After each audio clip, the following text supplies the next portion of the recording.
Hello, আসসালামু আলাইকুম viewers. আমরা আজকে যে টপিকটি নিয়ে কথা বলবো সেটি হচ্ছে ডেটা টাইপ এবং ভেরিয়েবল নিয়ে। সি প্রোগ্রামিং এর ডেটা টাইপ এবং ভেরিয়েবল কি ধরনের কাজে লাগে সেগুলো আমরা দেখব। ভিউয়ার্স, চলুন শুরু করা যাক।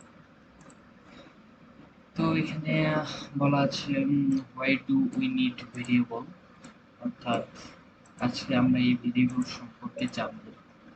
তো আমাদের এই ভেরিয়েবলটি কেন দরকার? তো ভিউয়ার্স, ধরেন আমি এখানে প্রিন্টএফ করব একটা স্টুডেন্টের স্কলারশিপের টাকা। তো এখানে সাপোজ ধরেন স্টুডেন্ট ওয়ান, মোট এখানে মোট 6 জন স্টুডেন্ট আছে। Student one, student two, student three, student four, student five, student six. তো এখানে সিজি পয়েন্টগুলো একটু আমি আলাদা করে দিই। 7,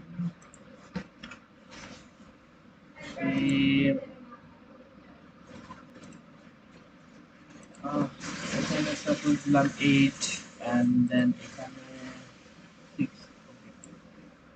তো এখানে প্রত্যেকটা স্টুডেন্টের সিজিপিএ পয়েন্ট আমরা ধরে নিলাম, যেগুলো হচ্ছে প্রত্যেকটা স্টুডেন্টের সিজিপিএ পয়েন্ট, অর্থাৎ প্রত্যেকটা স্টুডেন্টের সিজিপিএ পয়েন্টের উপর একটি করে তাদের ভার্সিটি স্কলারশিপ দিয়ে দেয়।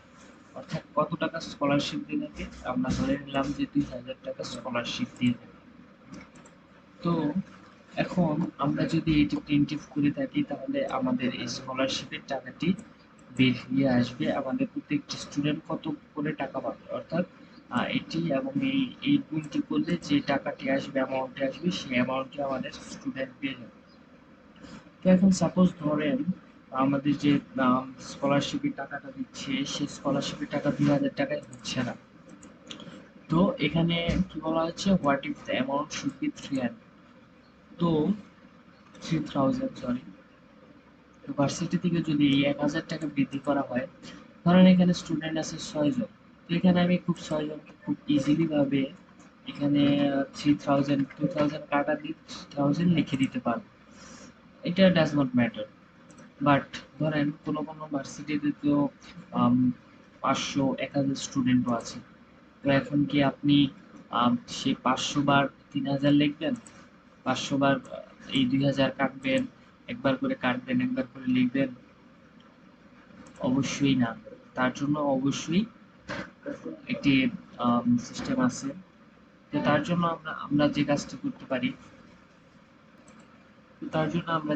করতে পারি, সেটি হচ্ছে আমাদের এই ভেরিয়েবলের ব্যবহার। অর্থাৎ আমরা খুব ইজিলি ভাবে এই এই অ্যামাউন্ট গুলো চেঞ্জ করে ফেলতে পারি। তো এবার সেটা কেমনে, সেটা আমি এখন আপনাদের দেখাবো। সাপোজ এখানে 2000 ছিল, তো এখানে অ্যামাউন্ট করে দিয়েছি 3000। তো এখন আমরা প্রিন্টএফে কি যে কাজটি করব সেটা হচ্ছে গিয়া, আমরা এটি এখানেই দেখাচ্ছি আমি। তো এখানে একটা দিলাম। তো সাপোজ এখানে আমার স্টুডেন্ট ওয়ান এর যে ফর্মুলাটা আছে সেই ফর্মুলা আমি এখানে 2000 না বসিয়ে আমি এখানে একটি ইন্টিজার বসাবো, অর্থাৎ ইন্টিজার। সাপোজ ধরেন আমি এখানে এক্স ইন্টিজার বসালাম। ওকে, এখানে এক্স বসানোর পর আমাকে যে কাজটি করতে হবে, আমাকে এক্স এর একটি ভ্যালু দিতে হবে। অর্থাৎ আমি এই ভ্যালুটি কোথায় দেবো, ইন্টিজারে আমি একটি ভ্যালু দিব। অর্থাৎ আমি এখানে এক্স ইকুয়াল টু আমি যে অ্যামাউন্টটি বসাতে চাই, অর্থাৎ ভার্সিটি আমাকে যে অ্যামাউন্টটির উপরে আমাকে স্কলারশিপ দিবে, আমি সেই স্কলারশিপের টাকাটা আমি এখানে ইন্টিজার হিসেবে বসিয়ে দেব। তো সাপোজ এখানে আমাকে ভার্সিটি স্কলারশিপ দিচ্ছে 3000 টাকা। তো আমি জাস্ট এখানে এক্স ইন্টিজারে গিয়ে 3000 বসিয়ে দেবো, অ্যান্ড দেন এখানে সেমিকোলন দিয়ে শেষ করে দেব।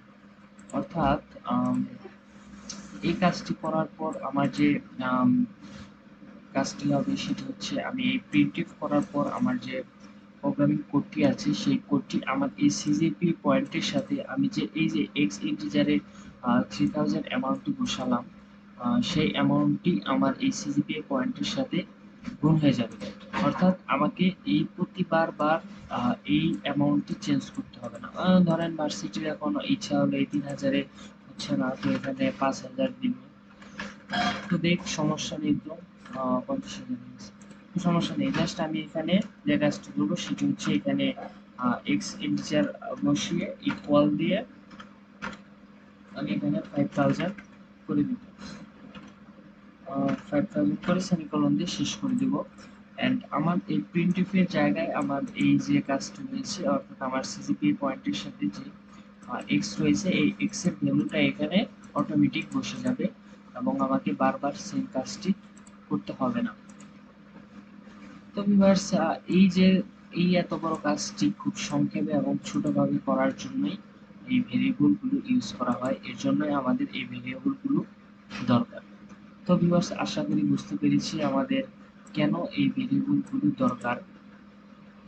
আম, তো ভিউয়ার্স, আপনারা এইভাবে বাসায় প্র্যাকটিস করতে পারেন। তো আশা করি আমার ভিডিওটি আপনাদের ভালো লেগেছে, আপনারা ভেরিয়েবল কেন দরকার সেই বিষয়টি জানতে পেরেছেন। আমি পরবর্তী ভিডিওতে আপনাদের আরো অনেক বেসিক সম্পর্কে জানাবো সি প্রোগ্রামিং এর। ধন্যবাদ সবাইকে। আসসালামু আলাইকুম।